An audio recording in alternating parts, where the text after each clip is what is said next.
வணக்கம். Welcome to கதை திரட்டு. இந்த வீடியோவில் நம்ம என்ன கதை கேட்க போகிறோம்னா, நீ இல்லாமல் நான் இல்லை கதையின் 3வது பகுதி. நம்ம சேனலை இதுவரைக்கும் சப்ஸ்கிரைப் பண்ணாதவங்க சப்ஸ்கிரைப் பண்ணுங்க. பக்கத்தில் இருக்கிற பெல் ஐக்கானை கிளிக் பண்ணி ஆல்ங்கிற ஆப்ஷனை ப்ரெஸ் பண்ணுங்க. ஸோ தட் நான் போடுற கதைகளை உடனுக்குடனே நீங்கள் கேட்கலாம். வாங்க கதைக்குள்ளே போகலாம். தன் அறைக்கு சென்ற சிவா படுக்கையில் படுத்து கண்களை மூடிக்கொள்ள அவனால் எதையுமே யோசிக்க முடியாத அளவுக்கு மூளை மரத்து போயிருந்தது. கண்களில் ஈரத்தை உணர்ந்ததும் அவசரமாக கண்ணை துடைத்து கொண்டு, ச்சே, என்னது, நானா அழறேன்? நான் தானே அவளை காதலிச்சேன். அவ என்கிட்ட காதல சொல்லல. அப்படியே சொன்னாலும் அவள் ஏற்றுக்கொள்வாள் என்ற நம்பிக்கை இல்லை. அப்படி இருக்கும்போது எதற்கு முட்டாள்தனமாக அழுகிறேன்? அவளும் என்னை விரும்பியிருந்தால் ஒருவேளை அழலாம். எனக்குள்ளே தோன்றி எனக்குள்ளே மறைந்த காதலுக்கு அழுவதில் என்ன பிரயோஜனம் என்று யோசித்து கொண்டிருந்தவன், நல்ல வேளை இது கார்த்திக் அண்ணனுக்கு தெரியவில்லை, தெரிந்தால் மிகவும் கஷ்டப்பட்டிருப்பார் என்று தோன்றியது. என் காதல் உண்மையாக இருந்தால் ஷைலுவுக்கு கார்த்திக் அண்ணன் மாதிரி ஒரு நல்ல துணை கிடைப்பதை பார்த்து சந்தோஷம்தான் பட வேண்டும். அவர்கள் இருவரையும் எப்படியாவது சேர்த்து வைக்க வேண்டும் என்று மனது உறுதி பூண்டது. மனது தெளிவான பிறகு ஒரு விஷயம் அவனை சிந்திக்க வைத்தது. காலேஜில் சேர்ந்த வருடத்தில் நன்றாக இயல்பாக சிரித்து பேசிக் கொண்டிருந்த பெண் திடீரென்று ஸ்விட்ச் ஆஃப் செய்த மாதிரி சிரிப்பதை பேசுவதை நிறுத்தி கொண்டு விட்டாளே, ஏன்? நடுவில் என்ன நடந்திருக்கும் என்று யோசிக்க யோசிக்க தலையை பீய்த்து கொள்ளலாம் போல இருந்தது. நாளை கார்த்திக் அண்ணனை காலேஜுக்கு வர வைக்க வேண்டும். அதன் பிறகு என்ன செய்யலாம்னு முடிவெடுக்கலாம் என்று தன் யோசனையை தள்ளி வைத்தான். இரவு சாப்பாட்டுக்கு பிறகு படுக்க தோன்றாமல் பால்கனியில் அமர்ந்த கார்த்திக்கு ஷைலுவின் நினைவுகளே நெஞ்சில் பேயாட்டம் போட்டு கொண்டிருந்தது. ஷைலஜா, ஸ்வீட் நேம், ஷார்ட்டா ஷைலு என்று அவள் பெயரை சொல்லி பார்க்க அது உயிர் வரை இனித்தது. அவளை முதலில் பார்த்த பொழுது ஏற்பட்ட மின் அதிர்வு அவள் பெயரை உச்சரிக்கும் பொழுதும் ஏற்பட அனிச்சை செயலாக முகம் புன்னகையில் குளித்தது. சிவா சொல்வதை பார்த்தால் ஷைலுவை நெருங்குவது கஷ்டம் என்றே தெரிகிறது. ஆனால் அவள் என்னை பார்த்தபோது அதிர்ந்து நின்றது. அவள் விழிகள் பேசியது. இது எல்லாம் எனக்கு பாசிட்டிவ் ரிசல்ட்டை கொடுக்குமா? அப்படியே இல்லை என்றாலும் என்று மேலே யோசிக்கும் போதே உள் மனம் நோ சான்ஸ் என கடிவாளம் போட்டு நிறுத்தியது. என் கணிப்புப்படி அவள் மனதில் நான் கண்டிப்பாக இருப்பேன். அவள் என்னை பற்றி கட்டாயம் நினைத்து கொண்டுதான் இருப்பாள் என்று யோசித்தவன் அதிலேயே திருப்தி அடைய விரும்பாமல் ஷைலுவோட மனதில் நான் இருக்கிறேனா இல்லையான்னு நாளை கல்லூரிக்கு போய் பார்த்து விடுவோம் என்ற முடிவுக்கு வந்தவனாய் சந்தோஷுக்கு கால் செய்தான். ஹாய், என்ன மேன், எப்படி நெருங்குவதுன்னு முடிவு செய்துட்டியா என்று ஆர்வத்துடன் கூவ, கூல் கூல், முதல்ல அவளோட மனநிலை எனக்கு தெரியணும். அதனால நாளைக்கு நான் காலேஜுக்கு லஞ்ச் டைமில் சிவாவை பார்க்க வருகிறேன்னு சொல். அதன் பிறகு அவளை எங்கே எப்படி சந்திப்பது என்று முடிவு செய்யலாம் என்றான். That's good, okay, done, all the best. நாளைக்கு பார்த்துட்டு என்ன ரியாக்ஷன்னு சொல். Good night. இரவெல்லாம் ஷைலஜா உன் கனவில் வந்து தொல்லை பண்ணட்டும் என்று வாழ்த்தவும் பதிலுக்கு ஸ்வேதாவும் உன்னை கனவில் தொல்லை பண்ணட்டும் என்று சிரித்து கொண்டே போனை வைத்தான் கார்த்திக். அடுத்த நாள் ஷைலுவை பார்க்கலாம் என்று முடிவு செய்தவனால் போக முடியாமல் ப்ராஜெக்ட் ஒர்க் அவனை துரத்தி கொண்டே இருக்க ஷைலுவை சந்திக்க முடியாமல் மனது அலை பாய்ந்தது. சிவாவிடம் தன் நிலைமையை சொல்லி இன்னொரு நாள் வருகிறேன் என்றவன் தினமும் ஷைலுவை பற்றி கேட்டு தெரிந்து கொள்ள தவற மாட்டான். காலேஜுக்கு கார்த்திக் வந்தபோது இருந்த மனப்போராட்டம் ஷைலுவுக்கு கொஞ்சம் குறைந்திருந்தது. காயத்ரியிடமும் கொஞ்சம் இலகுவாக பேச முடிந்தது. அடுத்தடுத்த நாட்களில் இது இன்னும் குறைந்தாலும் அந்த புதியவனின் பார்வையும் முகமும் ஷைலுவின் நெஞ்சின் ஓரத்தில் அழியாத சித்திரமாக படிந்து விட்டது. அவனின் நினைவு வரும்போதெல்லாம் ஏனோ உள்ளத்தில் லேசான குறுகுறுப்பும் அதை தொடர்ந்து ரகசிய புன்னகையும் தோன்றும். 3 வாரம் கழித்து ஒரு நாள் மதியம் லஞ்ச் நேரத்தில், ஷைலு, இங்க கொஞ்சம் வெயிட் பண்ணு, நான் அனிதா கிட்ட போய் நோட்ஸ் வாங்கிட்டு வந்துடுறேன் என்று காத்திருக்க சொல்லிவிட்டு போன தோழிக்காக வெளிவாசலை பார்த்தபடி அமைந்திருந்த வராண்டாவில் அமர்ந்து வாசலையே பார்த்து கொண்டிருந்தாள். அந்நேரம் கார்த்திக்கின் கார் உள்ளே நுழைய, இது யாருடைய கார்? இந்த நேரத்தில் யார் வருகிறார்கள்? அன்றைக்கு வந்தானே அவனாக இருக்குமோ என்று நினைத்ததுமே, ச்சே, அவன் எதுல வந்தான்னு கூட தெரியாதே என்று யோசனை செய்தபடியே அந்த காரையே பார்த்து கொண்டிருந்தாள். உள்ளே வந்து காரை பார்க் செய்த பிறகும் கார்த்திக் வண்டியிலிருந்து இறங்கவில்லை. உள்ளே வரும்போதே அவன் ஷைலுவை பார்த்து விட்டான். மெல்லிய சோகம் இழையோடிய அவளின் முகத்தை பார்த்ததும் அவனின் கை பரபரத்தது. அப்படியே அணைத்து, உனக்கு என்ன கண்ணம்மா கஷ்டம்னு கேட்டு ஆறுதல் சொல்ல வேண்டும்னு தோன்றியதை அடக்கி கொண்டு அவளையே பார்த்து புன்னகை தழும்ப ரசித்து கொண்டிருந்தான். இந்த கார் வந்து இவ்வளவு நேரமாகியும் யாரும் இறங்கவில்லையே என்று ஷைலு யோசித்து கொண்டிருக்கும் பொழுதே திரும்பி வந்த காயத்ரி அந்த காரை கண்டதும் அவளின் மூளையில் மின்னல் வெட்டியது. ஹேய், இது அன்னைக்கு வந்தவனோட காராச்சே, இப்ப வந்திருக்கான்னா நான் நினைச்சது சரிதான் என்று யோசித்தபடியே ஷைலுவை நோக்கி திரும்பி அவள் முகத்தை ஆராய்ந்தாள். ஆனால் அவளின் முகத்தில் எந்த பாவனையும் இல்லாமல் உணர்ச்சியை துடைத்து வைத்த மாதிரி ஒரு பொம்மை போல அமர்ந்திருக்க, காயத்ரிக்கோ, என்னது, வண்டி இப்பதான் வந்ததுன்னா அப்புறம் ஏன் வண்டியில இருந்து யாரும் இறங்கல? ஒருவேளை முதலே இறங்கி போயிட்டாங்களோ? அப்படி இறங்கும் போது வந்தவன் அவன்தான்னா இவ பார்த்திருப்பாளே, அப்புறம் ஏன் அந்த முகத்துல எந்த உணர்ச்சியும் இல்லாம இருக்கு என்று முடியை பிச்சுக்காத குறையாக யோசித்து கொண்டிருந்தாள். காரின் உள்ளே உட்கார்ந்திருந்த கார்த்திக்கு சிரிப்பாக இருந்தது காயத்ரியின் நிலையை கண்டு. அந்த சமயம், அண்ணன் வரேன் என்றார்களே, இன்னும் வரவில்லையே என்று வாசலை எட்டி பார்த்த சிவா கார்த்திக்கின் காரை கண்டவுடன் வாசலுக்கு ஓடி வந்தான்.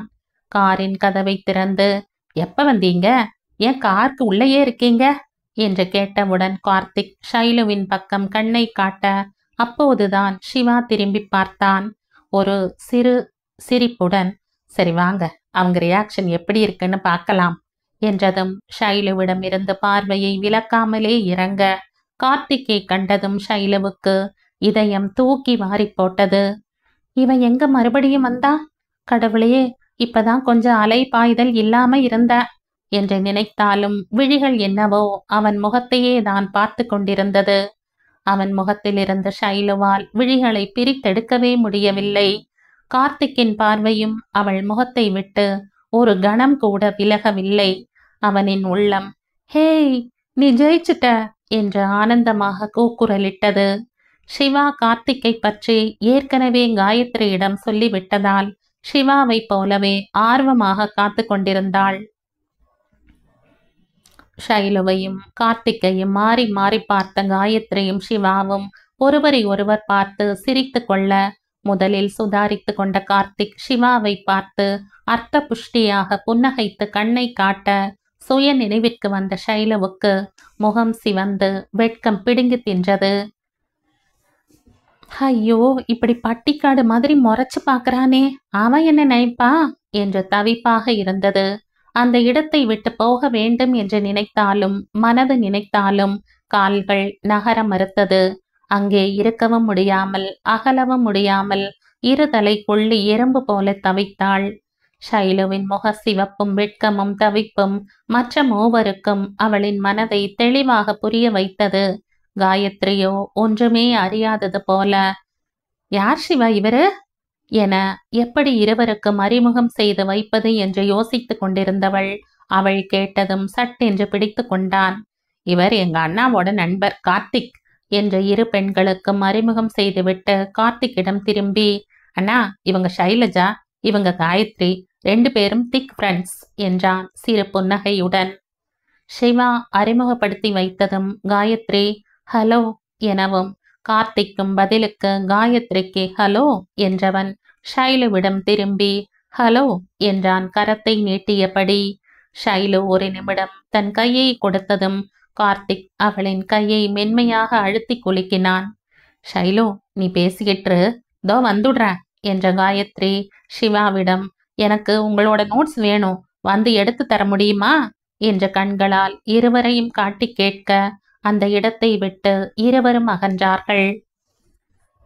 அவர்கள் சென்றதும் சில நொடிகள் மௌனத்தில் கரைய கார்த்திக் அவளையே விழுங்குவது போல பார்த்த பார்வையில் ஷைலு நெளிய அவளின் அவஸ்தையை சிறிது நேரம் ரசித்து சிரித்துவிட்டு, வெல், ஏதாவது பேசுங்களேன் ஷைலஜா, நான் உங்களை அப்படி கூப்பிடலாமா என என்று குனிந்து கொண்டே மெதுவாக சம்மதம் என்ற தலையை அசைத்தாள்.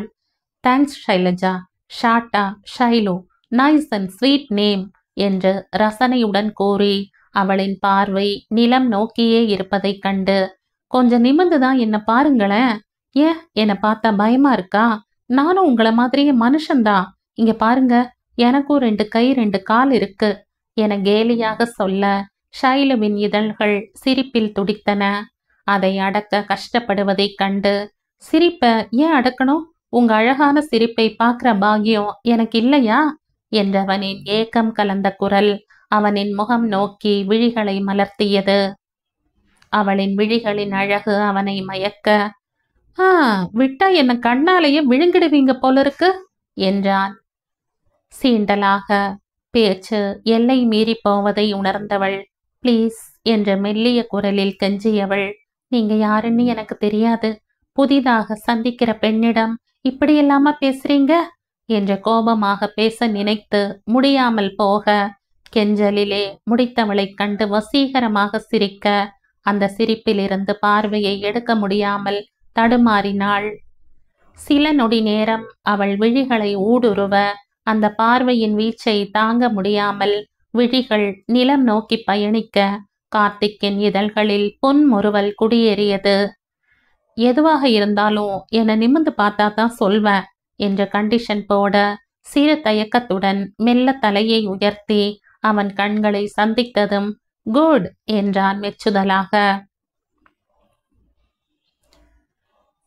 எனக்கு உங்களை பத்தி எல்லாமே தெரியும், ஆனா உங்களுக்கு என்னை பத்தி எதுவும் தெரியாது இல்லையா என்றவன் தொடர்ந்து, நான் கார்த்திக், குளோபல் கம்ப்யூட்டர்ஸ் சேர்மன், பெற்றோருக்கு ஒரே பிள்ளை, எலிஜிபிள் பேச்சுலர், போதுமா, இன்னும் ஏதாவது வேணுமா என்ற வசீகரமாக புருவத்தை மேலேற்ற அவள் பார்வையில் கேள்விக்குறி தொக்கி நின்றது. அவளின் கேள்வியான பார்வைக்கு அவனின் ஆழமான பார்வையே பதிலாக ஷைலுவின் நெஞ்சில் குளிர் தென்றல் அடிக்க அவளின் தேகம் அந்த நிமிஷம் ஜிவ் என்ற வானத்தில் பறப்பது போல் இருக்க யாரோ தன் தலையில் ஒரு கூடை பன்னீர் ரோஜாக்களை கொட்டியது போல உணர்ந்தாள். ஹலோ ஷைலஜா, எங்க போயிட்டீங்க?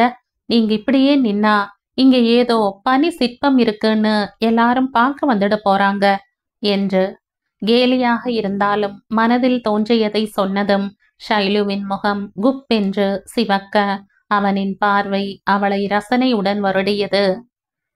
தன்னை சுதாரித்த மிடுக்கை வரவழைத்து கொண்டு, நீங்க ஏன் என்னை பார்க்கணும் என்று கேட்டவளுக்கு, அதை பத்தி பேசணும்னா இங்க முடியாது, வெளியில எங்கேயாவது மீட் பண்ணலாம் என்று சுவாதீனமான கார்த்திக்கின் பேச்சிற்கு ஷைலுவின் உள் மனம் விழித்து கொண்டது.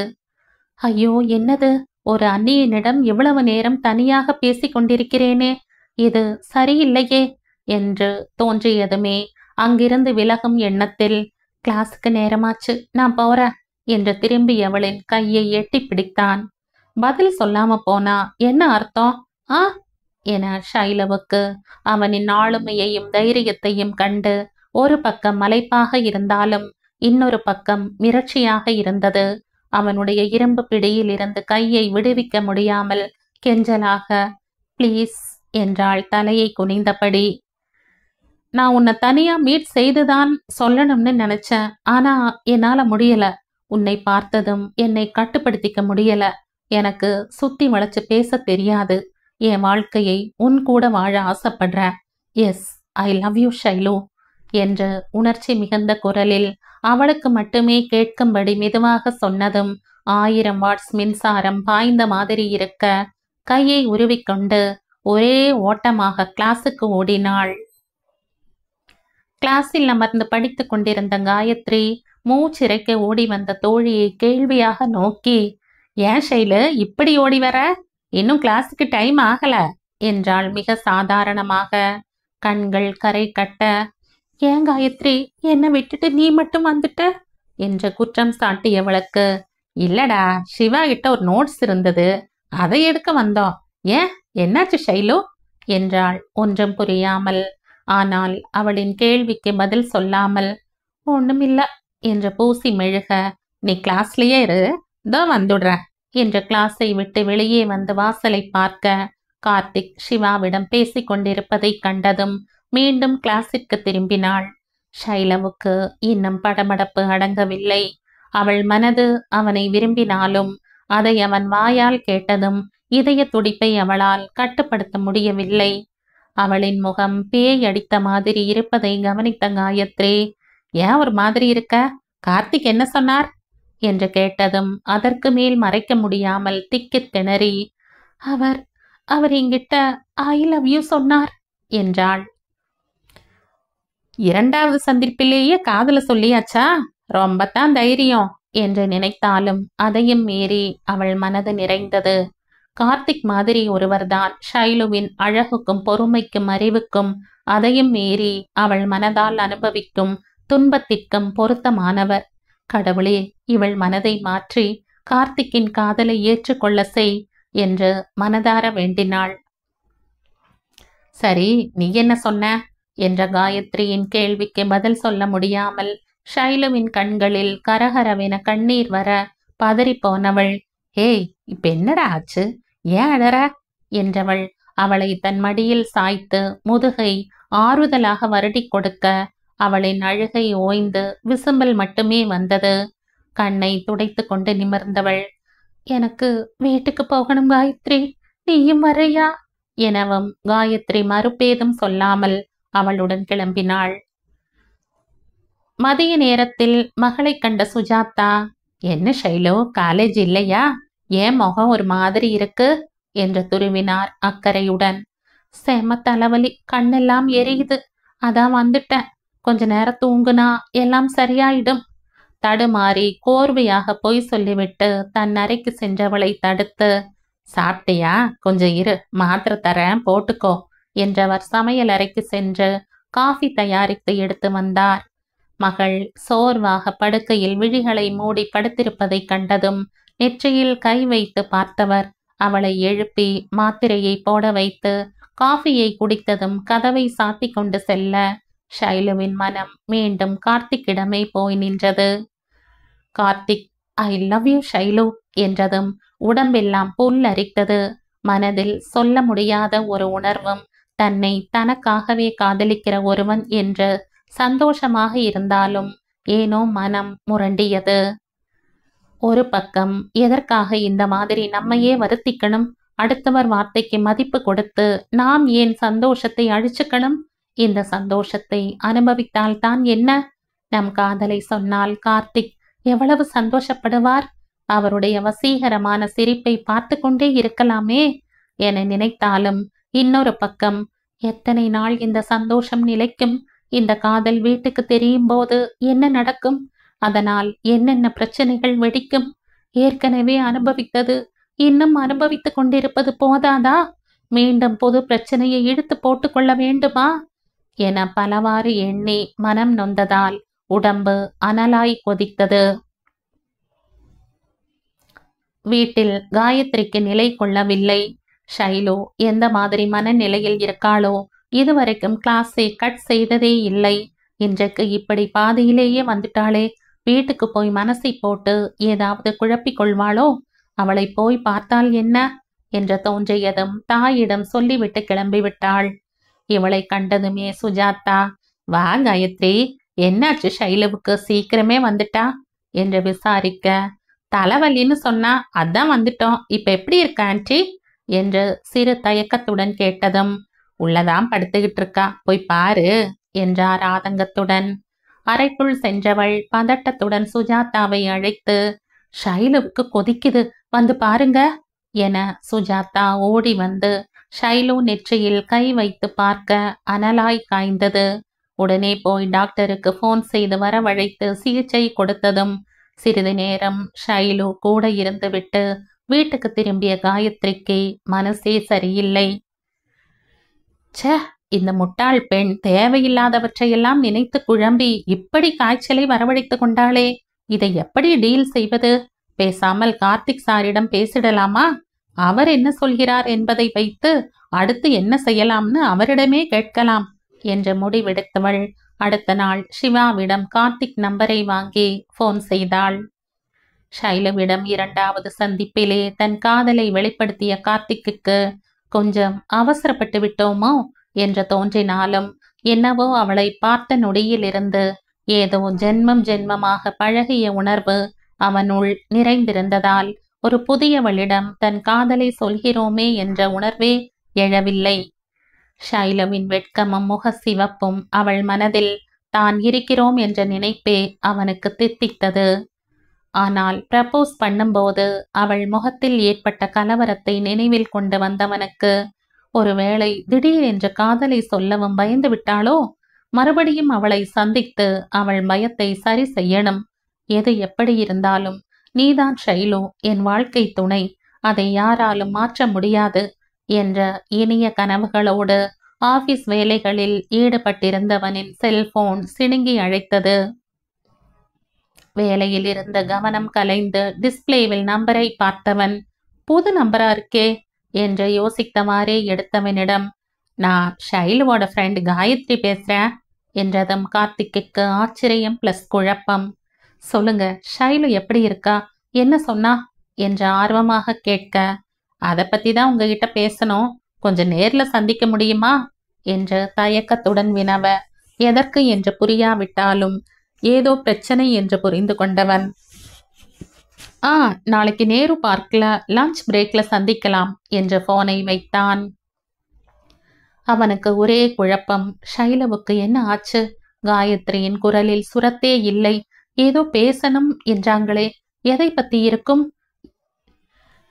இப்படி யோசித்தாலும் எதுவும் அனுமானிக்க முடியாமல் குழம்பி போனவன் அடுத்த நாள் மதியம் லஞ்ச் பிரேக்கில் அவனை சந்தித்த காயத்ரி, நீங்கள் ப்ரப்போஸ் செய்ததால் ஷைலுவுக்கு ஜுரம் என்றதும் பதறிப்போனான்.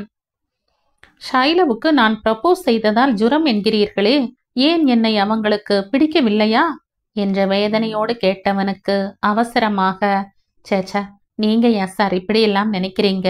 நீங்க ப்ரப்போஸ் செய்ததால் வந்த ஜுரம் இல்லை, இன்ஃபேக்ட் அவ உங்களை விரும்புகிறாள் என்றதுமே கார்த்திக்கின் முகம் மலர அதை சலனமில்லாமல் பார்த்துவிட்டு, ஆனா அதுதான் அவ ப்ராப்ளம் என்ற காயத்ரியை குழப்பமாக பார்த்தான். சாரி, நீங்க என்ன சொல்ல வரீங்கன்னு புரியல என ஒரு பெருமூச்சை எடுத்தவன், இப்படி அறகுறையா சொன்னா உங்களுக்கு புரியாது, நடந்ததை முழுசா சொன்னாதான் புரியும் என்றவள் 2 வருடங்களுக்கு முன் நடந்ததை கூற ஆரம்பித்தாள். இயல்பிலேயே அமைதியான பெண்ணாக ஷைலு இருந்தாலும் அவளும் நன்றாக பேசுவாள், சிரிப்பாள். ஆனால் அவள் கலகலப்பையும் சிரிப்பையும் அவளின் கூட பிறந்த தமக்கைகளை முடக்கிவிட்டார்கள் என கார்த்திக்கின் முகம் மேலும் குழப்பமானது. ஆமா சார், அவ +2 படித்து கொண்டிருந்த பொழுதே அவளின் அழகிற்காக நிறைய ஆண்கள் அவள் பின்னால் சுற்றினார்கள். ஆனால் ஷைலு யாரையும் கண்டுகொண்டதே இல்லை. கூட படிக்கும் மாணவிகள் தன் பின்னால் யாராவது சுற்றினால் அதை பற்றி பெருமையாக பேசிக்கொள்ளும் பொழுது ஷைலு மட்டும் அதற்கு விதிவிலக்காக இருந்தாள். அவளுக்கு தெரிந்தது எல்லாம் ஸ்கூல், வீடு, படிப்பு மட்டுமே. இவள் கண்டு கொள்ளாததால் கடுப்பாகி போன சில பொறுக்கிகள் அவள் வீட்டின் முகவரிக்கு லவ் லெட்டர்ஸ், பண்டிகை, புது வருடத்திற்கு கிரீட்டிங்ஸ் என்று அனுப்புவார்கள். அதில் முகவரியோ பெயரோ இருக்காது. இந்த மாதிரி வருவதை பெற்றோரும் பெரிதாக எடுத்துக்கொள்வதில்லை. அழகான பெண்ணுக்கு ஏற்படும் தொல்லைகள் தான் இதெல்லாம் என்று சகஜமாக எடுத்துக்கொண்டார்கள். ஆனால் அவளின் தமக்கைகளுக்கு அந்த மாதிரி லேசாக விட்டுவிட மனமில்லை. எப்பொழுது அவளை மனதை உடைக்கலாம் என்று நேரத்தை எதிர்பார்த்து கொண்டிருந்தார்கள். +2வில் நல்ல மார்க்கில் தேறியதால் ஷைலுவுக்கு அவளின் கனவு படிப்பான கேட்டரிங்கில் சேர ஆசைப்பட்டு அப்ளை செய்து அதற்குண்டான இன்டர்வியூ கார்டும் வந்தது. ஆனால் தமக்கைகள் ஒன்று கூடி அவளை கேட்டரிங்கில் சேரக்கூடாது என்று தடுத்து விட்டார்கள். காரணம், காலேஜ் மெட்ராஸில் இருந்ததால் ஹாஸ்டலில் தங்கி படிக்க வேண்டும் என்பதுதான். அவர்களுக்கு இவள் படிப்பதே பிடிக்கவில்லை என்னும்போது சென்னைக்கு எப்படி படிப்பதற்கு அனுப்புவார்கள்? அதை தடுக்க அவர்கள் சொன்ன காரணம் என்ன தெரியுமா? இங்கே இருக்கும் பொழுதே கண்டவன் கிட்ட இருந்து லவ் லெட்டர்ஸ் கிரீட்டிங் வருது, கேட்டா எனக்கு ஒன்றுமே தெரியாது என்று நடிக்கிறாள். தனியாக ஹாஸ்டலில் போய் படித்தால் அவ்வளவுதான், ஊர் சுற்றுவதற்கு வசதியாக போய்விடும். அதனால் படித்த வரைக்கும் போதும், வீட்டிலேயே இருக்க சொல்லுங்கள் என்று அதிகாரமாக சொல்லிவிட தந்தையால் எதுவும் பேச முடியவில்லை.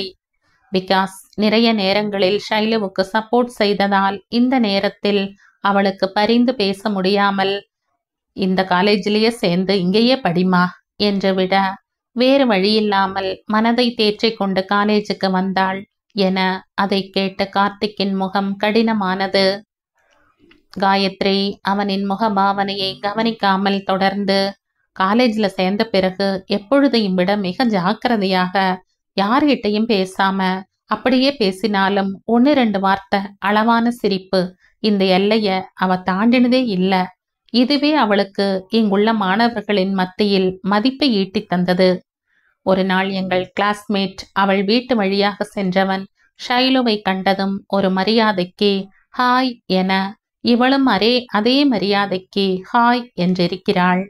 அவன் பைக்கில் இருந்து இறங்கி 2 வார்த்தை பேச இவளும் பேசியிருக்கிறாள். ஷைலுவை முடக்க சரியான நேரத்தை எதிர்பார்த்திருந்த தமக்கிகள் இந்த காட்சியை கண்டுவிட்டு வீட்டின் உள்ளே சென்று, நான் அப்பவே சொன்னனே இவளுடைய நடத்தை சரியில்லைன்னு, கேட்டீங்களா? இப்ப வெளியே எவனோடவோ கொஞ்சிட்டு இருக்கா என்று ஆக்ரோஷமாக கத்த சாதனாவும் கூட சேர்ந்து கொண்டாள். சத்தம் கேட்டு ஏன் 2 அக்காவும் கோபமாக பேசிக் கொண்டிருக்கிறார்கள் என்று புரியாமல் உள்ளே வந்தவளிடம், என்ன உன் காதலன்கிட்ட கொஞ்சியாச்சா என்று திராவகத்தை வீச ஷைலுவின் உடம்பெல்லாம் பதறிவிட்டது. ஐயோ, என்ன சொல்றீங்க? எனக்கு ஒண்ணுமே புரியலையே என்று அழுதவளிடம் கொஞ்சம் கூட இரக்கமில்லாமல், போதும் நிறுத்து உன் நாடகத்தை, இத்தனை நாள் ஏமாத்தினது போதும், இப்ப எங்க கண்ணாலேயே பார்த்துட்டோம், இனியும் என்ன சொல்லி எங்களை ஏமாத்த போகிற? இவன்தான் உன் புது காதலனா? எப்ப கல்யாணம் செய்துக்கிறதா பிளான்? ஏன்னா கல்யாணம் அது இதுன்னு பேசிக்கிட்டு இருந்தீங்களே, அதான் கேட்கிறேன் என்ற நெருப்பு துண்டங்களாய் வார்த்தைகளை அவள் மீது கொட்ட ஷைலுவுக்கு மயக்கமே வந்துவிட்டது. சாதனாவும் தன் பங்கிற்கு, ஓடிப்போய் கல்யாணமா இல்ல என்ற காது கூசும் அளவிற்கு பேச ஷைலு கைகளால் காதை பொத்தி கொண்டாள். அவள் என்ன சொன்னாலும் அவர்கள் நம்பாமல் அவளை குத்தி குதறுவதிலே நோக்கமாக இருந்ததினால் எதையும் பேசி பிரயோஜனமில்லை என்று புரிந்து சோர்ந்து போய் மூலையில் சரிந்தவள் பெற்றோரின் முகத்தில் ஆதரவு தேட அவர்களோ எதையும் பேச வகையற்று கையை பிசைந்து நின்று கொண்டிருந்தார்கள். பெற்றோருக்கு ஷைலுவை பற்றி நன்றாக தெரியும் என்பதால் பெரிய பெண்களின் பேச்சை அவர்கள் காதில் வாங்கவும் இல்லை, சப்போர்ட் செய்து பேசவும் இல்லை.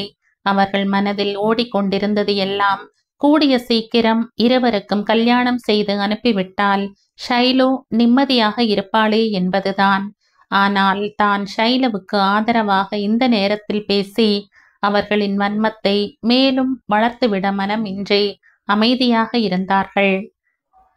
அவர்களின் அமைதியும் ஷைலுவின் அமைதியும் அவர்களுக்கு மேலும் கடுப்பை தூண்டிவிட, நீங்க வேணும்னா பார்த்துட்டே இருங்க, இவ ஓடி போய் கல்யாணம் செய்து கொள்ளத்தான் போகிறாள், இவளால நம்ம குடும்பம் அவமானப்பட்டு தாள குனியத்தான் போகுது, சரியான ஓடுகாலி, இவ படிப்பு முடிக்கிறதுக்குள்ள இந்த மாதிரி நடக்குதா இல்லையான்னு மட்டும் பாருங்க என்று நளினா சவாலாக பேசியதை கேட்டதும் ஷைலுவுக்கு அப்படியே பூமி உள் வாங்கி கொள்ளாதா என்று தவித்தாள். அவர்கள் மேலும் தொடர்ந்து, நாங்களும் தான் காலேஜுக்கு போனோம், எவனாவது ஒருத்தன் எங்களை பின்தொடர்ந்து வந்திருப்பானா? இல்ல லவ் லெட்டர்ஸ் தான் வீடு தேடி வந்திருக்குமா? எவனாவது ஒருத்தன் இந்த வீடு தேடி வந்திருப்பானா?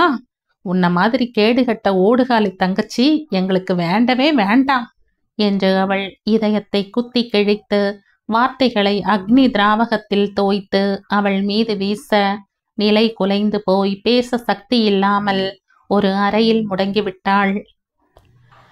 அன்று மாலை அவளை நான் பார்க்க சென்ற பொழுது அந்த அறையில் அரை உயிராக அழுது வீங்கிய முகத்தோடும் கண்களில் ஜீவனே இல்லாமல் விட்டத்தை வெறித்து கொண்டிருந்தவள் என்னை கண்டதும் அடிபட்ட மானாய் கதறி அழ என் நெஞ்சமே பதறிவிட்டது. என்ன நடந்தது என்று தெரியவில்லை என்றாலும் அவளின் ஓய்ந்து போன முகம், அதில் தெரிந்த மயான அமைதி, அவளின் கதறல், இதெல்லாம் அவள் மனதளவில் காயப்பட்டிருப்பதை என்னால் உணர முடிந்தது. அழுகை ஓய்ந்து மெல்ல விசும்பலுக்கிடையே நடந்ததை கேட்ட எனக்கு என்ன செய்வதென்றே தெரியவில்லை.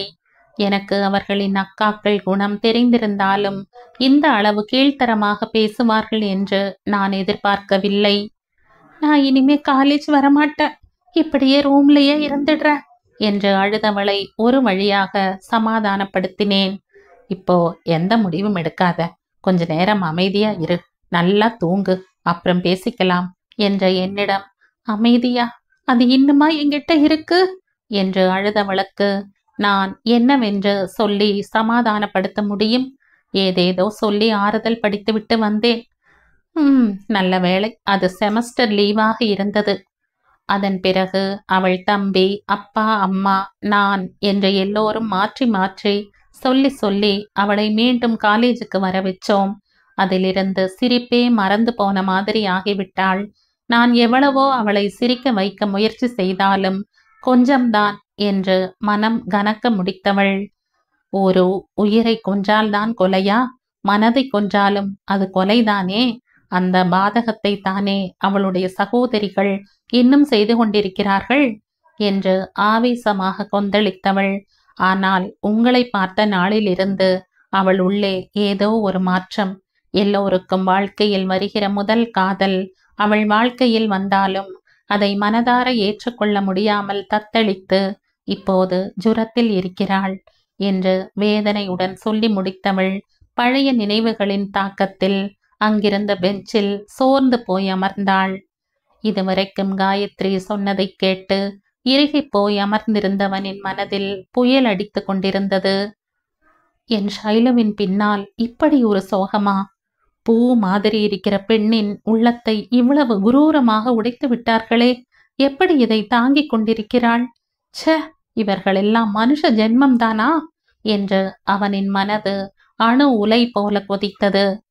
இவர்களிடமிருந்து ஷைலுவை காப்பாற்றி என் உயிர் உள்ளவரை சந்தோஷமாக வைத்திருக்க வேண்டும் என்ற உறுதி எழுந்தது.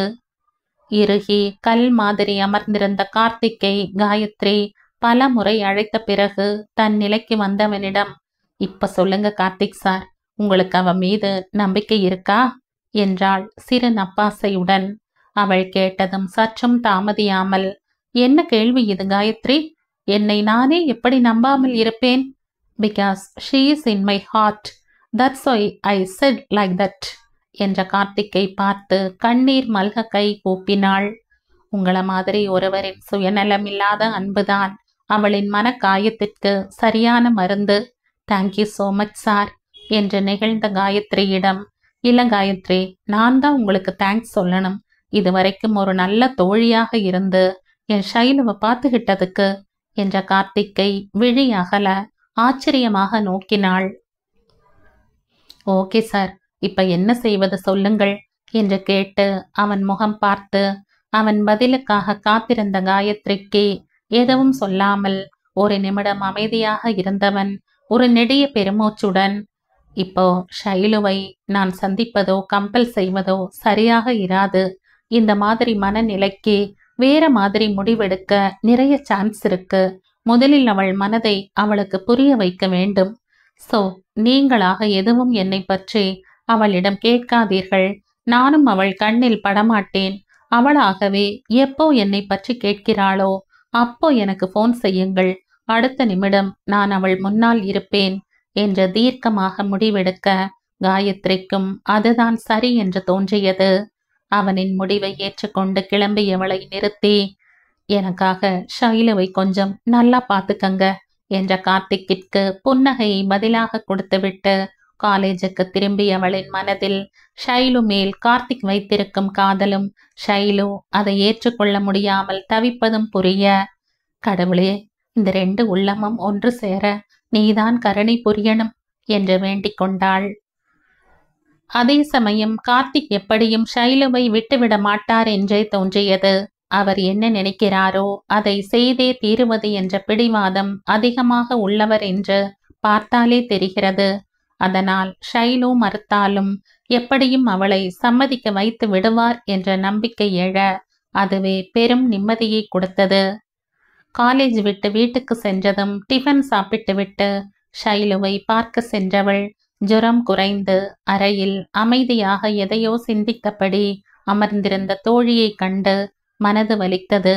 ஜுரம் குறைந்திருந்தாலும் முகம் தெளியாமல் குழப்பத்தில் இருப்பதை கண்டும் காணாமல் அவளின் உடல்நிலை பற்றி விசாரித்தவளுக்கு ஷைலுவிடமிருந்து வெறும் என்ற பதிலே வந்தது. சில வினாடிகள் கழித்து ஷைலுவே கிளாஸை பற்றி விசாரிக்க, ஒரே அருவ, நீ இல்லாம எனக்கு கிளாஸ்ல இருக்கவே பிடிக்கல என மெலிதாக புன்னகைத்தவள், இன்னைக்கே நோட்ஸ் தரையா, காப்பி செய்யணும் என்றாள். அவளின் கடமை உணர்ச்சியை கண்டு ஆச்சரியமாக இருந்தாலும் வெறுமே மட்டுமே கொட்டியவளிடம், நாளைக்கு எனக்காக வெயிட் பண்ணு, இன்னும் 2 மாசத்துல செமஸ்டர் வருது, இந்த நேரத்துல வீட்டில இருந்தா சரி வராது என்று ஒரு அலை பாய்தலோடு சொன்னவளின் பேச்சும் சரியாகத்தான் தோன்றியது. சற்று நேரம் அங்கு அமைதி நிலவ, என்னை தேடி கார்த்திக் காலேஜுக்கு வந்திருப்பாரோ, இவளிடம் ஏதாவது கேட்டிருப்பாரோ என்ற நினைவு எழுந்ததுமே காயத்ரியை நோக்கி திரும்பியவள் அவள் எவ்வித பரபரப்பும் இல்லாமல் பாட புத்தகத்தை கருமமே கண்ணாக புரட்டி கொண்டிருப்பதை பார்த்துவிட்டு, ஒருவேளை அவர் வரவில்லையா, வந்திருந்தால் அதை பற்றி என்னிடம் சொல்லியிருப்பாளே, கார்த்திக் வந்தாரா இல்லையா என்று காயத்ரியிடம் கேட்கலாமா என்று மனதிற்குள் ஒரு பட்டிமன்றமே நடத்தி கொண்டிருந்தாள். ஷைலுவுக்கு கார்த்திக்கை பார்க்க வேண்டும் போல தோன்றியது.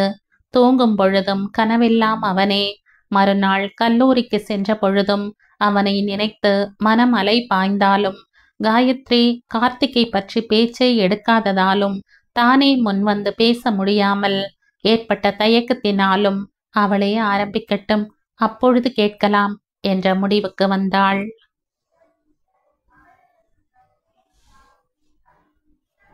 இந்த கதையின் தொடர்ச்சியை அடுத்த பதிவில் கேட்கலாம். நன்றி.